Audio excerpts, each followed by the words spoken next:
how do you know that he's Mashiach? Like, how is he going to prove it? Is there the MMM, the magical Mashiach moment? When you see him, you know. I cannot drink wine when Mashiach comes. Every single day of my life, I have to be concerned, maybe. Not concerned, I should be waiting that he should come today. And I can't drink, so I can't drink wine my entire life. Welcome back to the podcast. My name is Aaron Sokol and you're watching Parsha Inspired. What if I told you that Mashiach cannot come today? What if I told you that everything you thought you knew about how Mashiach comes may actually not be Torah sourced? So in this video, we're going to unpack the facts. We're going to take a look at Habakkuk. We're going to take a look at Eruvin. And we're going to try to understand what our sages taught us. And here's the point everyone misses. We say B'chol Yom Sheyavo, but in fact those are not the words of the Rambam and their source is unknown. But perhaps the source is the Talmud that we're going to look at in a minute. And the question is, does Mashiach come at the end of a process or does Mashiach come at the beginning? Is there the MMM, the magical Mashiach moment? And that's what we're looking at. So let's dive in. Fascinating sugya. I want to be a Nazir. In other words, I cannot drink wine when Mashiach comes.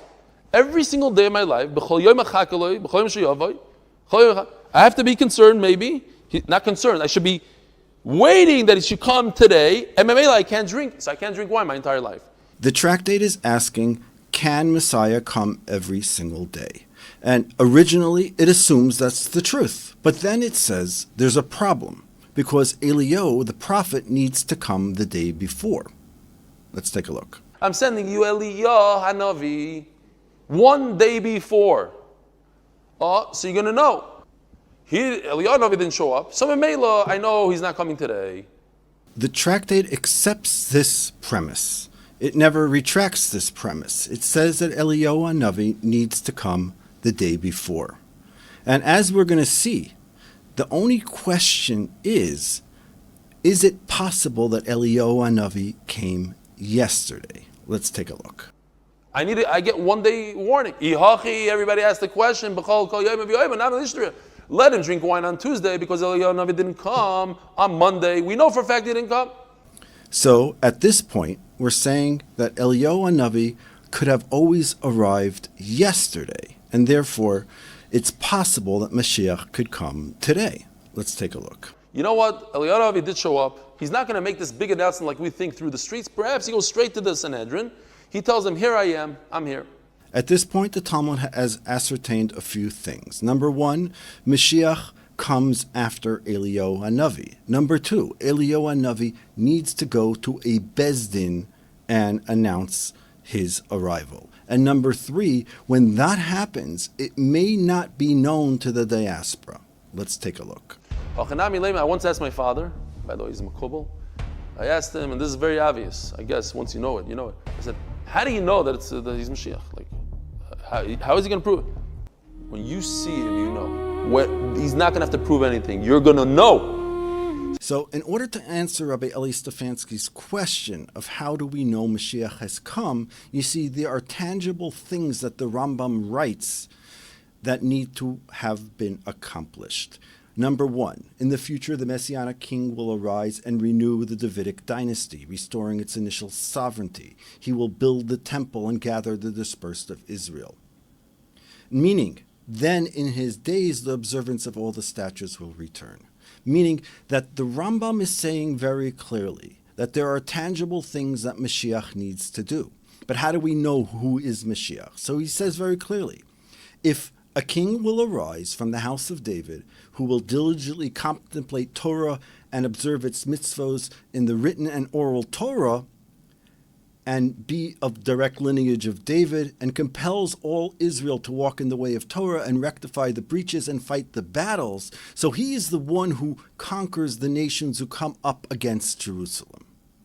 So those things will be the identity the identifying factors for us to assume that he may be Mashiach, because he's brought back the ingathering of the exiles, he has restored Torah to learning, and he has fought and successfully won wars. And then we could assume that he is Mashiach. Now, if he goes and builds the Beis HaMikdash, then we know that he is Mashiach. And therefore we need to go back and try to understand what the Rambam's real 12th principle of the 13 principles are. Because if the Rambam is clearly saying that Mashiach is a process and that it's not the beginning of redemption, but it is only witnessed through the redemption, and then only when the redemption the Jews have returned and the establishment of the kingdom of David is restored and the Beis HaMikdash is built, then we know that he's Mashiach. So how could Mashiach come before? So here's the big switch. I'm going to show that believing that Eliyahu Hanavi came yesterday, believing that Mashiach is a process, is actually the fundamental core. And this is very core to understanding why the 12th principle of the Rambam is not the Ani Mamim that we read. And in fact, the Ani Mamim that we read says, B'chol Yom Sheyov, that he can come every single day, may just be a reference to Eliyahu. And Eliyahu comes before Mashiach. And perhaps there's another understanding in believing in Mashiach. And that is what we're going to get to. So let's take a look at the Rambam's 12th principle, and then we're going to take a look at the prophet, Habakkuk, chapter 2, verse 3, the way he describes this awaiting of Mashiach, of this anticipation of Mashiach. Let's go. So this brings us to what actually did the Rambam says. Well, the 12th principle is to believe purely that Mashiach will come. And if he is tarry, if he hasn't arrived, wait for it. It will happen. Meaning, don't think about time. And he says this specifically. Do not put a time on it. Do not look inside of the prophecy. Do not try to figure out when it's going to happen. Because when is not the issue. Because you're supposed to pray for it. You're supposed to believe in it. It is an attitude that we have. It is the messianic attitude of we can return, we can rebuild. We have the Geula-oriented mind. And that's what I believe the Rambam is saying. Because he doesn't say that we believe that he comes every day. The Talmud clearly says that he can't come every day. And this brings us to the verse in Habakkuk. You see, Habakkuk is referring to a first temple period, a prophecy on Bavel, that there will come a time that Bavel will be conquering the world, and then Persia will come and destroy and take over Bavel, and through that, Cyrus from Persia will come and help build the second Beis HaMikdash.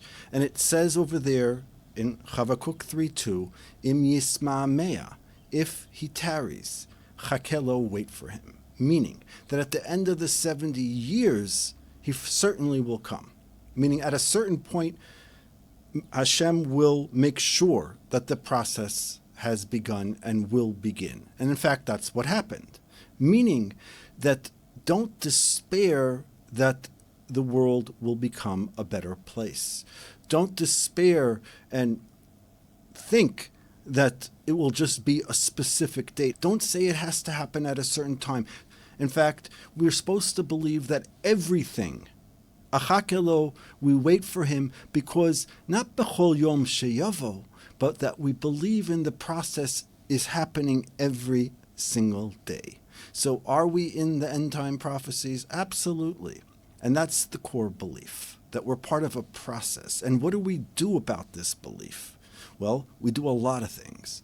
And the most important thing is to believe that everything the prophets told us is true, and therefore, get ready. Therefore, make the move. Therefore, Cyrus went and gave permission to build the second temple.